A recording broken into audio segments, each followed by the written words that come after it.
gets awful tough. We're rooting for the Dolphins. Our mighty, mighty Dolphins. We're rooting for the Dolphins. Our mighty, mighty Dolphins. Hello, Miami Dolphin fans, and welcome to the Same Old Dolphin Show, part of the DolphinsTalk.com podcast network. I'm Josh Katzker. With me today and every day is my brother from the exact same mother, Aaron the Brain. Aaron, say hello to the people. Hello to the people. Okay, Brain, here we are. It is now time for the Miami Dolphins to take care of business one more again. They took care of business against the Giants. They did what you wanted them to do. And as numerous people have commented, it's been a long time since there was a Miami Dolphins team that you could comfortably say would just go ahead and take care of business against an inferior opponent. And now they did that. And now they have an opportunity to do it again against the Carolina Panthers team that is arguably worse than the Giants. So I guess we're going to dive right into the preview. We're going to talk about that game today. That's what we're going to talk about on this show. But we also want to give the audience an opportunity to interact a little more than we typically do. We're going to ask you for your one hot take about this game a little bit later on. In fact, we've already put that request out on Twitter. But we also want to give you an opportunity to ask us some questions. So we're going to open the mailbag, as it were. If you have questions and you're watching live right now on the I'm a Miami Dolphin fan Facebook page or the Dolphins Talk YouTube channel, go ahead and shoot a question in the comments that you would like us to answer. This could be a question about today's game, could be a question about the Dolphins in general, could be a question about really anything at all. Go ahead and fire off that comment, that question, leave it in the comments, and we will answer it on the show. If you're watching this after the fact or you're listening in podcast form, you can tweet at us at Amplified to Rock, at Aaron the Brain. That's at Aaron the Brain. The show is at Same Old Dolphins. You can leave a question in the comments, and we'll come around and answer it after the fact. But we want to hear from you. So go ahead and drop those questions, and we'll open the mailbag here at the tail end of the show. But Brain, yeah, let me start by asking you a question. What is it that the Dolphins did not do well against the Giants that you want to see them do well on Sunday against the Panthers? Oh, this one's easy. Protect the football. No turnovers. This needs to be, just to play a clean game. I mean, I think that's pretty straightforward. Play a clean game, no turnovers, don't trip over your own feet. Don't do anything like that. Yeah, well, I mean, you asked the question, what did the Dolphins not do well in the last game that they need to do better? I mean, there's not a whole lot that they didn't do well, but the one thing that really stuck out was that they turned the ball over 3 times. So yeah, don't turn the ball over. That's the big one. Yeah, that's the big one. I guess if they can do that and they can play that game and be clean, then it's not going to be a problem as they go for it. I think this is a game where when you look at it from a straightforward angle, really, I think the Miami Dolphins should be winning this game going away, basically. They should theoretically, I think, walk away with this game pretty easily. And I think the reason for that is, I mean, let's start on the offensive side of the ball for Carolina, because I think this is where it makes the most sense to start. Obviously, they've got rookie quarterback, first overall pick, Bryce Young. And Bryce Young seems to be not quite adapting to the speed of the game at the NFL level at a very quick pace. It feels like this is something that it's a little bit of a learning curve for him in terms of the NFL when it comes to reading defenses, when it comes to executing in general. And it feels like Carolina is kind of running a very sort of simple offense right now. I think they've also offensively been hurt by the fact that, I mean, their offensive line is a little bit beat up, but they've got Miles Sanders at running back, and he is not delivering at the level that they, I think, maybe brought him in to deliver at, whether it's been health concerns or maybe he's just washed or maybe he was never that good to begin with. Whatever the case may be, they're not getting out of him what they would like to. So they're just running an offense right now for Bryce Young that seems to me very similar to the kind of offense that the Dolphins were running when Tua Tagovailoa first started for the Dolphins, when Brian Flores brought him in to start for Ryan Fitzpatrick, and he was running that Chan Gailey offense, and it was very clear that the Dolphins were running a very simple offense, and it was taking them a long time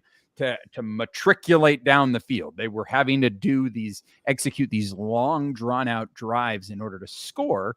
And it feels like at this point in time, that's what the Carolina offense needs to do. They're getting some help with the fact that they've got Adam Thielen, a veteran receiver who is still crafty and good at the game.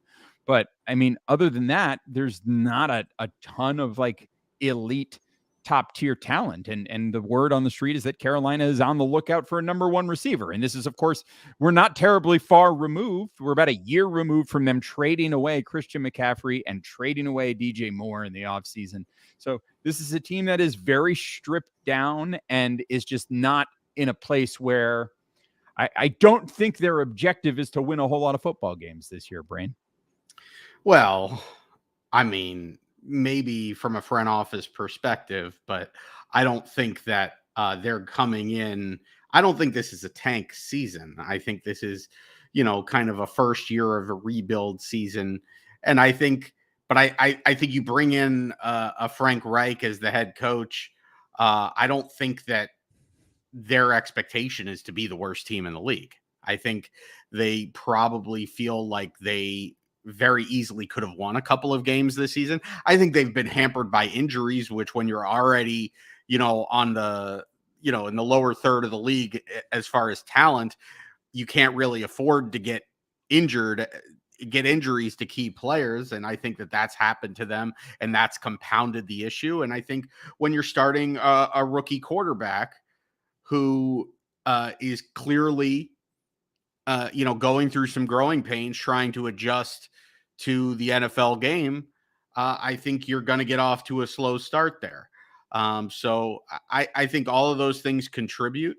The good news for the Dolphins is that they get them before they kind of hit their stride a little bit. They get them early enough in the season. Not that I think the Panthers at any point in the season are going to be like a really good team, but given the fact that they have the injuries and that Bryce Young is going through the growing pains that he is going through, I do think the Panthers are going to be a much better team at the end of the year than they are right now. So, I mean, this should be, you referred to it as a preseason game last week. And I think in many ways, this does feel like a preseason game. And I think that, says a lot about, what we think about the Panthers, but I think it says more about what we think about the Dolphins, where they're at, in this stage of their development that, even last year, the Dolphins could play the worst team in the league and you don't chalk it up as an easy dub. And hopefully, look, as fans, we could say that, hey, like chalk it up as an easy dub, but hopefully the coaches and the players are not thinking that. And in a way, I think it's probably a good thing that they, scuffled a little bit in that last game against the Giants and that they have the Eagles coming up in a week, that they can really go into this game and say, hey, we have a lot of things to correct to make sure that we're playing our best football going into our next litmus test game. I think that this should be a preseason game for them as long as they, TCB, take care of business. Right. And that's the key thing. They've got to take care of business. Fins up to Ray Finkel, who's checking us out on the I'm a Miami Dolphin, he's on the Dolphins Talk YouTube channel. We've got Larry Lim in the chat on Facebook. Ryan Van Hoover is joining us on YouTube tonight. Tervelis Tinker is joining us on Facebook. It's great to see everybody. Thanks for joining us live on the chat. Shout out to everybody. If you would take a moment to go ahead and like this video, smash that thumbs up button, subscribe to the channel, turn on notifications, subscribe to the podcast as well. Apple Podcast, Spotify, Stitcher, SoundCloud, everywhere you get your podcast. Leave us a 5-star rating. Leave us a positive review. We appreciate that very much. What about on the other side of the ball for the Panthers, Brain? Because I think this is where they are a little bit better. Now, when it comes to passing defense, the Panthers are not as bad as it looks when it comes to yards per game. I mean, they're giving up the 5th least passing yards per game, but you think that is a little bit of a misleading stat, Bryn? It's a hugely misleading stat because the reason that they are 5th in the league in fewest passing yards allowed is because teams aren't passing the ball against them, because their teams are having a lot of success running the ball against them, and they're building very large leads against them where they're running the clock out in the 4th quarter.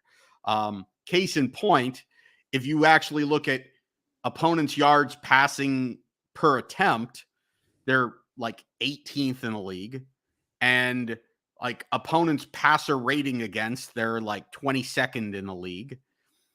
Passing attempts against, they've had like the 4th fewest passing attempts. So from an efficiency standpoint, they're at best middle of the road.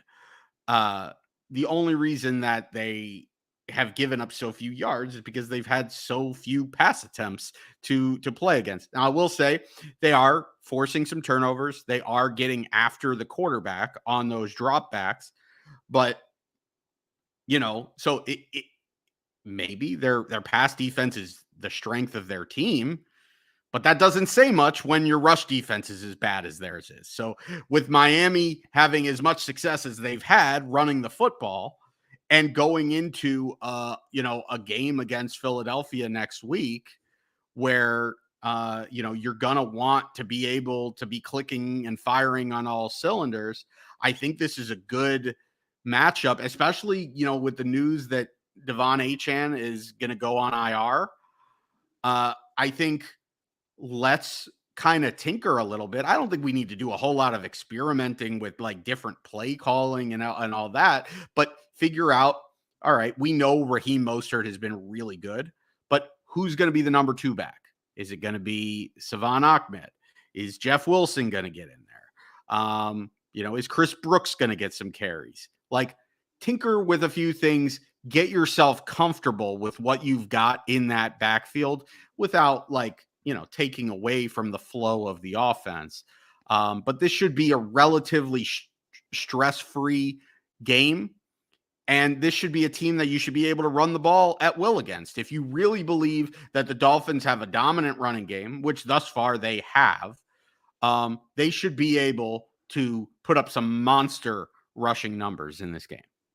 Yeah, I agree. And that actually, we just got a question in the chat on the Dolphins Talk YouTube channel from our good friend JM Santos, who asks, will they give Chris Brooks give Chris Brooks a chance to show what he can do or not do now that Achane is on IR and Wilson is rusty? Now, it should be pointed out that we don't know yet whether or not Jeff Wilson is going to be a full go on Sunday. He is at this point has not yet been activated off of IR. So he is still technically on IR until they activate him.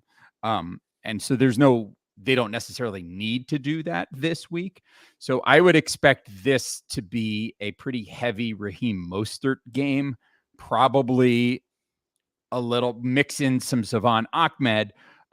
I expect that we're probably not going to see a whole lot of Jeff Wilson in this game unless they're just totally, unless they're just like, whatever, he's totally fine, let's put him in. But he's been practicing on a limited basis. I expect them to work him in a bit more gradually.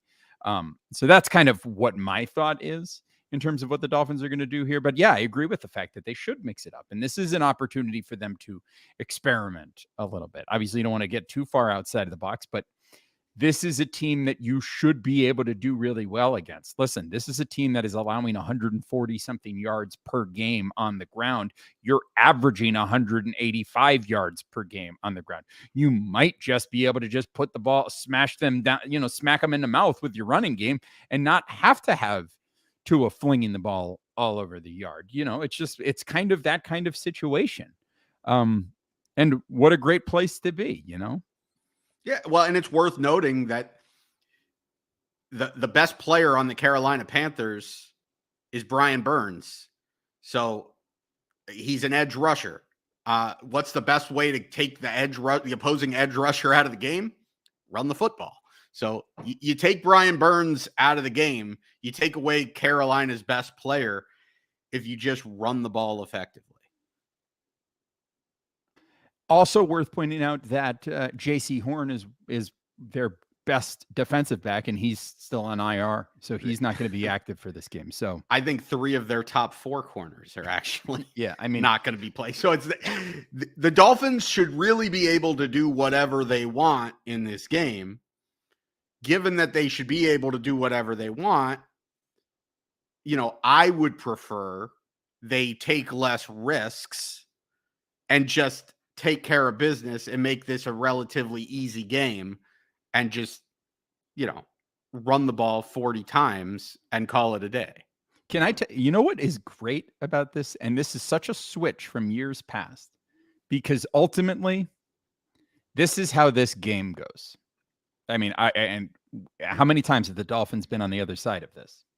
But in order for Carolina to win this game, they have to play a perfect game and hope that the Dolphins do not. And that's just to have a chance.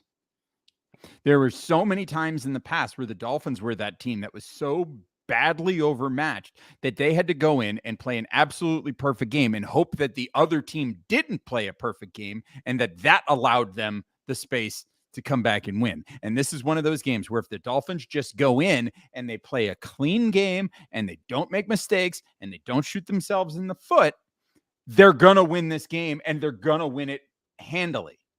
So that's the analysis. You can break it down X's and O's and get really deep into it if you want to, but at the end of the day, that's what this boils down to. If the Dolphins go in there and they play a clean game and they don't shoot themselves in the foot, they will win the game. Period. 100%. Yeah. So yeah. So that's what I have to say about that.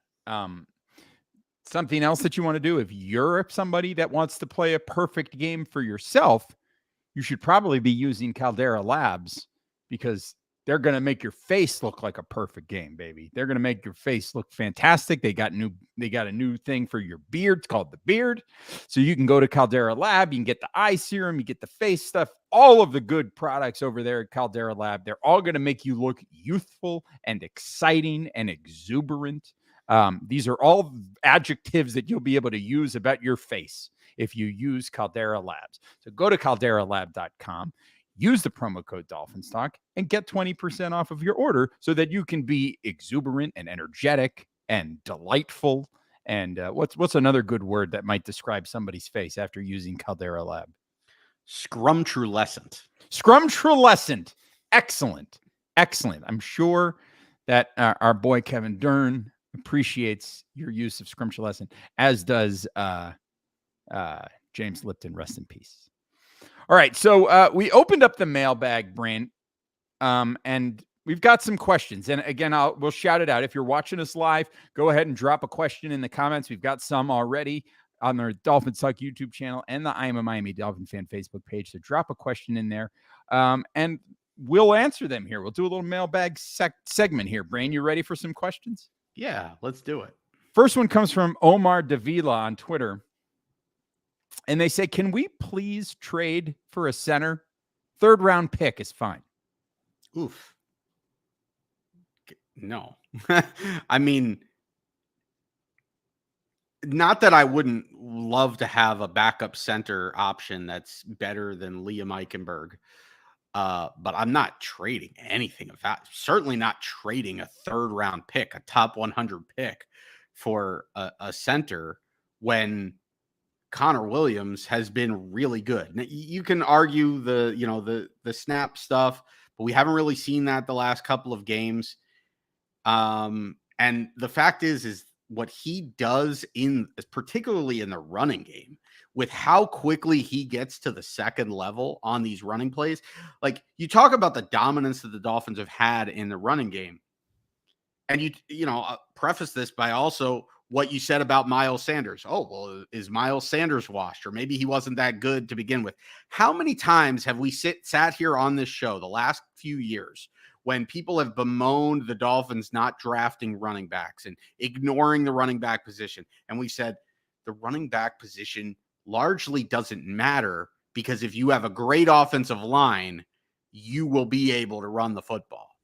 Now, I'm not at the point where I'm ready to say that the Dolphins have a great offensive line, but they're trending in that direction, because the athleticism of this offensive line, what they're able to do when they get out and they're moving on these zone running plays, the way that they're getting to the second level, they're opening the floodgates for these guys. And it's not just Devon Achane with his crazy speed. It's Raheem Mostert. It was Savon Ahmed.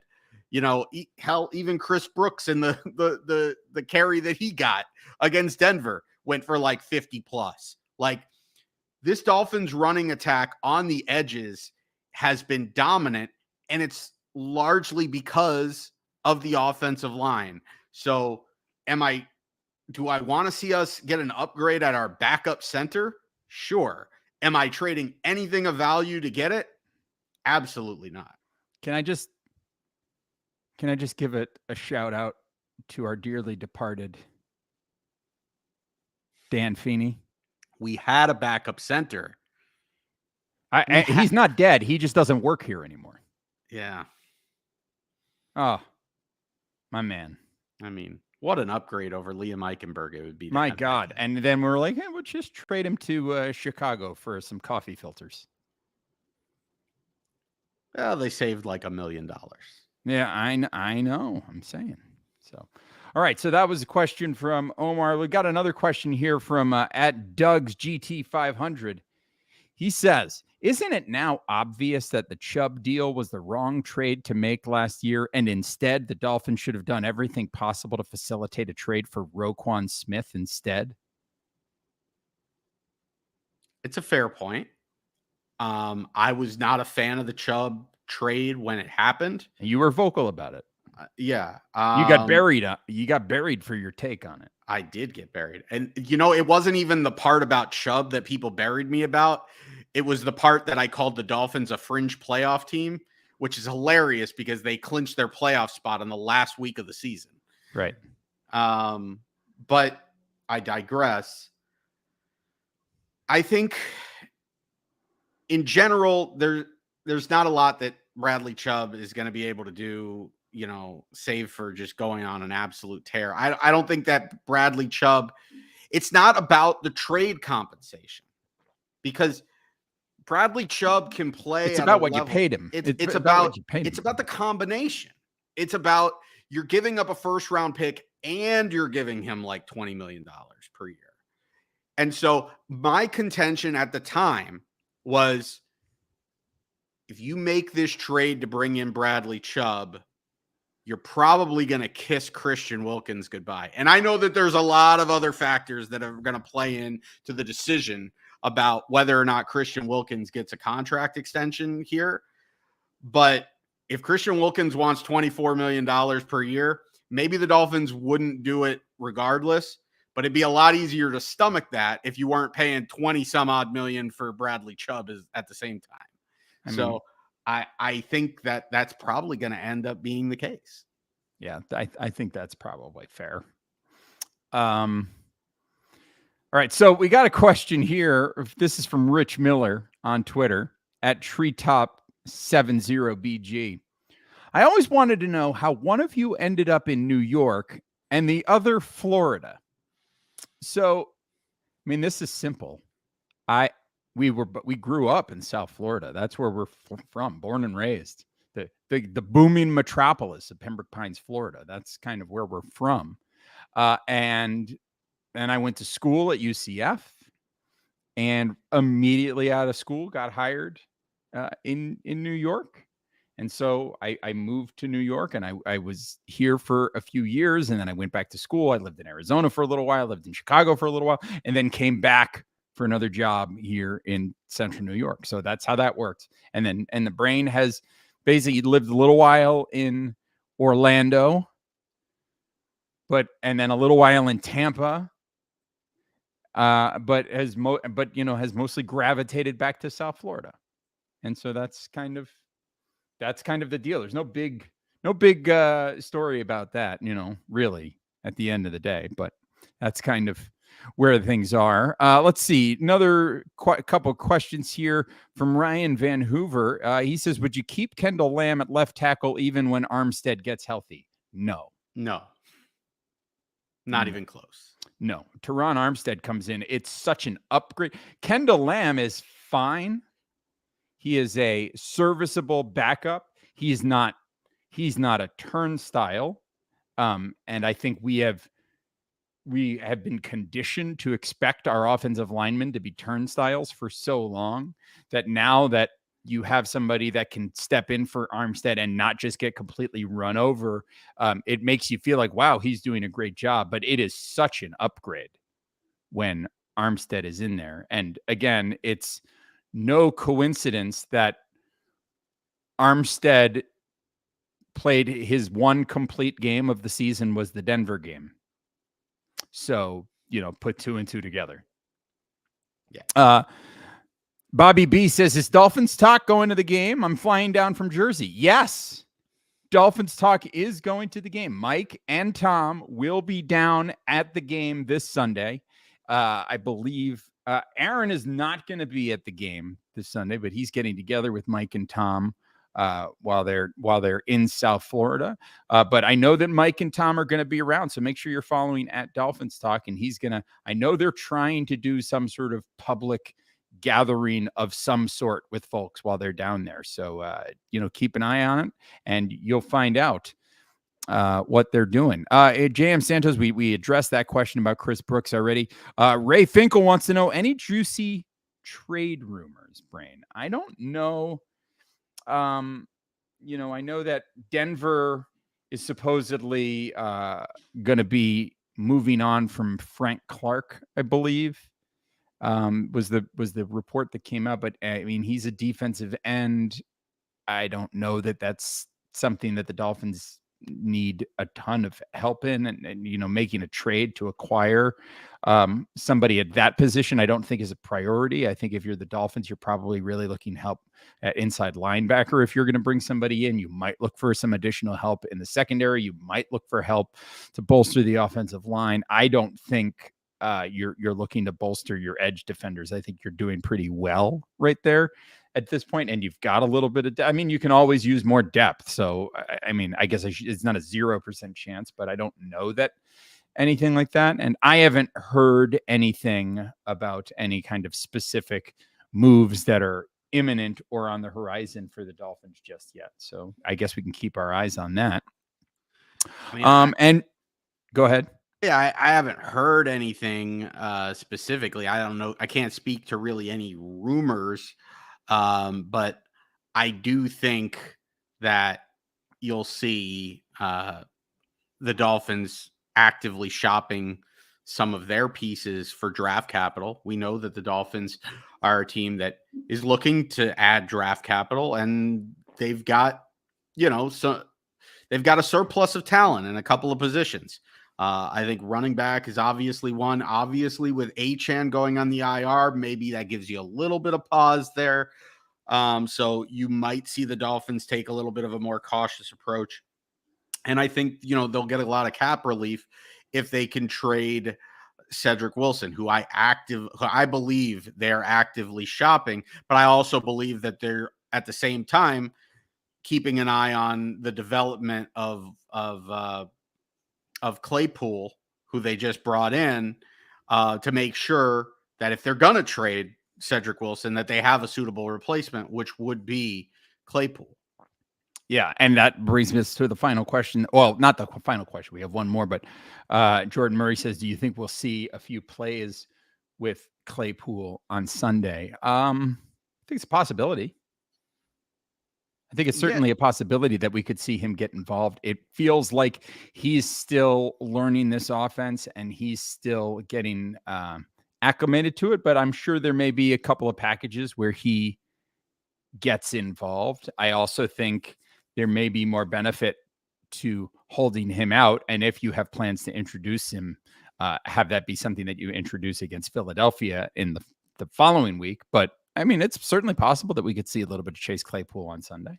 Chase Claypool. I'm sitting here and I'm thinking, why do I keep wanting to call him Les Claypool? And obviously I know that he's not Les He is Claypool. not the basis from Primus. Yeah, I know that he's not. Yeah. But that's amazing. Yeah. We should call him Primus. He needs to do something on the field before not necessarily. He can get all kinds of nicknames if he doesn't. Well, listen, if he doesn't do anything on the field, his name will be Mud. Oh, that is good. That is real good. Thank you. My name is Mud. Anyway. Oh man, that's amazing. Anyway, do I think I don't think that we're going to see Chase Claypool in this game, because I think, while one, he's still learning the offense. Two, I don't think you really need him. You don't need to force him in to this game.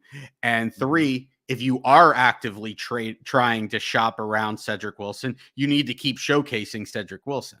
Yeah. So I don't think it behooves them to try to force Chase Claypool into this game. Yeah, I agree with you there. We have a follow-up from Mike on the South Florida thing. There will be an event, Bo Campers Fan Fest event, Saturday afternoon. Tons of Fin fans will be there, and then they will be there. It's a fan club event. So there it is, Bo Campers Fan Fest event, fan club event. Saturday afternoon is the Dolphins Talk get-together in South Florida. That's breaking news, I think. So hopefully you'll all join Mike and Tom down there. And finally, we have a question actually from Mike that I want to share, Brain, and I think it's appropriate because it's something that we talk about on every show. Mike says the Dolphins are honoring Zach Thomas this weekend. It is they're honoring him as a Hall of Famer this weekend. So the question is, what type of bagel was Zach Thomas when he was a player? You know, I'm just going to go with the first thing. I don't know that this makes sense, but it was the first thing that came into my mind. When I worked at Einstein Brothers, which was my first job out of high school, they had this thing called a power bagel. Okay, talk to me about the power bagel. The power bagel was like, it had like a bunch of different grains, and it had like dried fruit and some nuts in it. It was just a very sturdy bagel. And then you put some peanut butter on it, toasted with peanut butter. A power bagel toasted with peanut butter, packed with protein. It's a sturdy bagel to put right in the middle of really any meal that you want. I like it. A power bagel. Well, since we're on the conversation of who is what kind of bagel, I guess we also need to ask, what kind of bagel is Bryce Young? Bryce Young is an underdone bagel. There it is. He's not done yet. He needs some more time. He needs to be proofed a little bit, and he needs to go into the oven. So, I mean, he probably should not even be a starting quarterback. He really shouldn't be even in the basket. He shouldn't be available for consumption. He's an inedible, underdone bagel at this point. Good answer. Very solid answer there. All right, let's get into it then. It's time for one hot take. We want to know, what is your one hot take? Brain, I'll let you go first for this game on Sunday. And we are very curious to know what your one hot take is for Panthers at Dolphins this Sunday. So let us know in the comments on the Dolphins Talk YouTube page, on the I'm Miami Dolphin fan Facebook page. If you're listening on the podcast, let us know in the comments. Tweet at us or X at us, or whatever you do on that website now at X. which you can find at twitter.com. Tell us what your hashtag one hot take is for Panthers at Dolphins. Brain, what's yours? I think the Dolphins are going to have a lot of success running the football. I think it's going to be bordering on the success that they had in the game against Denver. I think they're out to make a statement that they could still be a dominant running team without Devon Achane, and the Dolphins put up 250 yards rushing in this game. Wow, let's go. 250 yards rushing. I am here for it. Let me see what we've got from the people here in the comments on Twitter. Broward Bread says Bryce Young looks like a future star against the Finns. Mike says the Dolphins score more than 70 points this week. Joseph Conlon says the defense gets 3 turnovers and confuse Bryce Young all day with different looks. I love it. Patrick Mullen says the Panthers have a competitive, close game. Big Heart says Bryce Young rushes for more than 75 yards and 2 touchdowns in a closer than expected loss as Miami puts up 40 plus points and 400 plus yards. Kevin at Lemony Crawdad says McDaniel wins another challenge. Miami Mark says multiple Dolphins get their first rushing touchdown of the year. So that would be, let's see. I mean, I guess there's a lot of players that could get their first rushing touchdown. Of the guys that are on the roster, I think Brooks. Yeah, I mean, Raheem Mostert, I think, is the only guy that has a rushing touchdown, right? Does Ahmed have a touchdown? Does Ahmed have a rushing touchdown? I don't know, but I could see Tyreek Hill getting a rushing touchdown. Yeah, certainly. So I think it could be. You know who else could get a rushing touchdown? Let's talk about my one hot take. It's not going to be a rushing touchdown, but Alec Ingold receiving touchdown. I'm going to run it into the ground. One of these days, I'm going to be right. I thought you were going to go rushing touchdown. I actually had $5 on it. On the Alec Ingold anytime touchdown. And so when Tua decided to force it to Jalen Waddle, who was, interfered with, even though they didn't make the call, but your boy was wide open. I was going to win like $60 right there. Didn't happen. What are you going to do? Anyway, that's my one hot take. Let's see some other hot takes from the people here on Twitter. So multiple Dolphins get their first rushing touchdown of the year. That's it for Twitter. So let's see what we've got here in the comments. Let's see. Bobby B says Miami defense scores more touchdowns than the Carolina offense. Love that one. Love that take. Jordan Murray says 3 interceptions for the defense in this game. Love them, especially because I've got them in fantasy. And Garrett Grimes says Miami extends the total offensive yardage by adding 500 plus yards. Tremendous. Let's see. And then Tervelis Tinker says Waddle 2 touchdowns, Hill 1, and says Smythe gets a TD. And that there's a pick 6 as well. So, I mean, Dolphins getting busy here. So, anyway, there's a lot of hot takes here. But, I mean, there's a couple people out there who suspect that this is going to be a close game on Sunday. But the vast majority of people think the Dolphins are going to win and win big. And, I mean, you could hardly blame them when you look at the matchup. This looks like a game that the Dolphins really should win pretty easily, should win pretty handily. As we said, all they've got to do is just play clean, play smart, don't shoot yourself in the foot. And this is going to be a dub. And you're going to be 5-1 going to Philadelphia on Sunday night the following week. Brain, I think that's going to wrap us up for this one, unless you got anything else you want to share with the people. Did you want to do a prediction? Oh, I guess we could do a prediction. Why not? I guess that's something that we can do, that we usually do on this show. So tell me, Brain, what's your prediction? I think the Dolphins offense gets right into the groove of this game, puts their stamp on it early.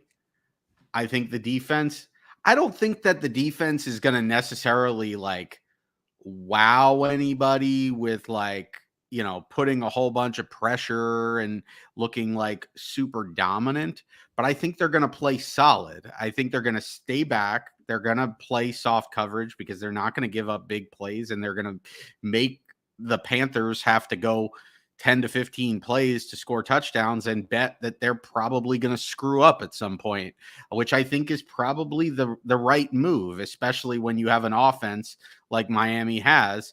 Like, keep everything in front of you. Eventually, Carolina is going to make some mistakes. I think Miami's defense will force some turnovers. I wouldn't be surprised if Miami gets a defensive touchdown in this football game, especially if they get off to a big lead and Carolina starts pressing a little bit. I think Miami rolls in this one. I think the starters are out of this game by the start of the fourth quarter. Miami big, 52-10. Oh, I love it. So here's the thing.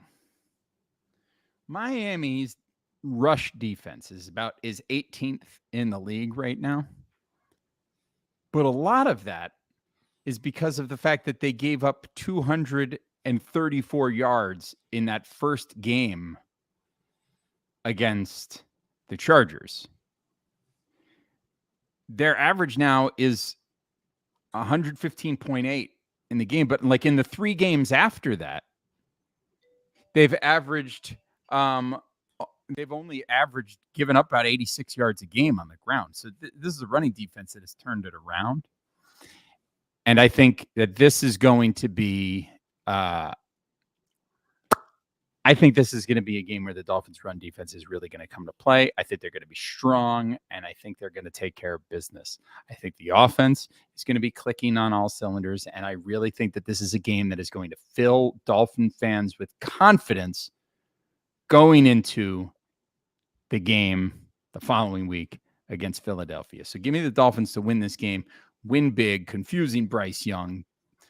Carolina offense is going to struggle. They've gotten blown out every time they've played a road game this year, and this is not going to be any different. Give me the Miami Dolphins winning this one big. Give it to me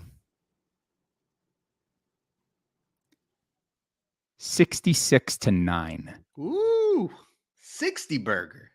Yeah, baby. Let's go. So that'll do it. It's going to be another cruise to victory, and we're going to get a little Mike White on Sunday. So we get a little Mike White, get a little Brooks. So it's going to be good. That's the prediction. So there it is. A programming note: we will be back on Monday to recap this game against the Panthers, and then Aaron will be joined next Thursday by Mike Oliva, none other than Mike Oliva here on the Same Old Dolphins Show, because I am going to be out of town. I'm going to be out of town for work, and I'm not going to be able to record. I will try to put together a message to send in to get played on the show, but I'm not going to be able to join in live. So next Thursday for the Eagles preview, you're going to have Aaron and Mike here on the Same Old Dolphins Show. But that's a week from now. We got a long way to go to get there. So first, let's go take care of business on Sunday and kick the crap out of the Carolina Panthers. And then we will, then we can turn our attention to the next big sort of test game in the season for the Miami Dolphins. But you got to be feeling good about where the Dolphins are right now. I mean, as you look at this schedule, and you don't ever like to get too carried away. You don't want to start looking ahead of yourselves. Actually, let me ask you this question, Brain. Can I do this? Why not? This is a fun little experiment. I say, let's not look ahead. So what I want to do is look ahead. Okay. Before you ask this, I just want to say that it's hilarious that you're talking about us not getting carried away right after one of us picked the Dolphins to win by 42 and the other one picked the Dolphins to win by 57. Well, that's where we're at. I think you could arguably say that the Panthers are worse than the Broncos. Well, the thing is I truly believe in that prediction. It's not hyperbole. I'm not doing it for shock value or entertainment. That's where we're at, which is crazy because we're supposed to be like the level-headed fans. Right. But let me just ask you something here, Brain. Okay. As you look through this schedule, the remaining Dolphins schedule, right? Based on how this team is performing right now. Okay. What I want you to do is just say win or loss. We're going to go back to this exercise that we did at the beginning of the season. Okay. Okay. Yeah. Let's do it. So Panthers at Dolphins this Sunday. Win. Dolphins at Eagles next Sunday. Loss. Patriots at Dolphins the following week. Win. Dolphins versus Chiefs in Germany. I'm leaning win on that because it's a neutral field. Okay. Raiders at Dolphins. Win. Dolphins at Jets. Win. Dolphins at Commanders. Win. Titans at Dolphins. Win. Jets at Dolphins. Win. Cowboys at Dolphins. Win. Dolphins at Ravens. Loss. Bills at Dolphins. Win. So you realize that based on that projection, you now have the Dolphins going 14-3. I think they'll lose a stupid game. I paused on the Jets game. Yeah, I heard the pause. Yeah, I paused on the Jets game. But I think that in general, the Jets game I had as a loss going into the season because I thought they were going to have Aaron Rodgers in that game. And and the Kansas City game. Those are the only two games that I really changed as far as where I'm thinking, because right now I think the Dolphins have looked better than the Chiefs, but I think that's like a 50-50 game at this point, which if you could say if objectively that the Dolphins versus the Chiefs is a 50-50 game in a neutral field, I mean, that's where we're at. Yeah. So then let me ask you this. Let's say the Dolphins should lose to the Chiefs, lose to the Eagles, lose to the Bills. That puts the Dolphins at still 13-4. 13-4. If they win all of the other games, you're saying. If they win all of the other games. Although, maybe there's a world now if they've lost both of those games to the Bills that perhaps the Bills have won the division. Or where would the Dolphins finish 13-4 and don't win the division? I don't think that's likely. I think the Bills are losing a lot of steam because of the injuries that they're dealing with right now. But regardless, things are looking up for your Miami Dolphins right now. Yeah, and not to get too ahead of ourselves, but since we did that exercise, what I'll say is this. The Dolphins need home field advantage. Yes, they do. If the Dolphins are going to make a serious run and get to the Super Bowl, in my opinion, they need home field advantage, because I think that this offense is not an offense that's built for cold, ugly weather, for cold, windy, muddy weather. Granted, if they can show the consistency on the ground game, I still would like to see them have a little bit more consistency between the tackles. But in general, I don't think that this offense is built for bad weather. So I think it would very much behoove the Dolphins to get home field advantage. I think more so than any of the other teams in the AFC. I think any other team in the AFC will probably feel comfortable going on the road. Sure, everybody wants home field advantage. I think the Dolphins would be playing at a disadvantage if they have to go to Buffalo or to Kansas City or even Cincinnati in the cold. I love it. Well, long way to go before we get there. So let's not get ahead of ourselves. First thing we got to do is go score 9 touchdowns this weekend against the Carolina Panthers. Then we can talk about what's going to happen in December and January and February. So that's going to wrap us up for this episode of the Same Old Dolphin Show. We will be back on Monday to recap the game this weekend. So until then, make sure you're following us at Amplified to Rock, at Aaron the Brain. That's at Aaron the Brain. The show is at Same Old Dolphins. Download, rate, review, and subscribe to the show on Apple Podcasts, Spotify, Stitcher, SoundCloud, everywhere you get your podcasts. Subscribe to the Dolphins Like YouTube channel. Turn on notifications so you're notified every time we go live. Download, rate, review, and subscribe to the show on Apple Podcasts, Spotify, Stitcher, SoundCloud, everywhere you get your podcast. Leave us a 5-star rating. Leave us a positive review. We appreciate it very much. And hey, let's go out there and have a good time this weekend. And let's, most importantly, make sure you get the win. And even more importantly than that, take care of yourselves and each other.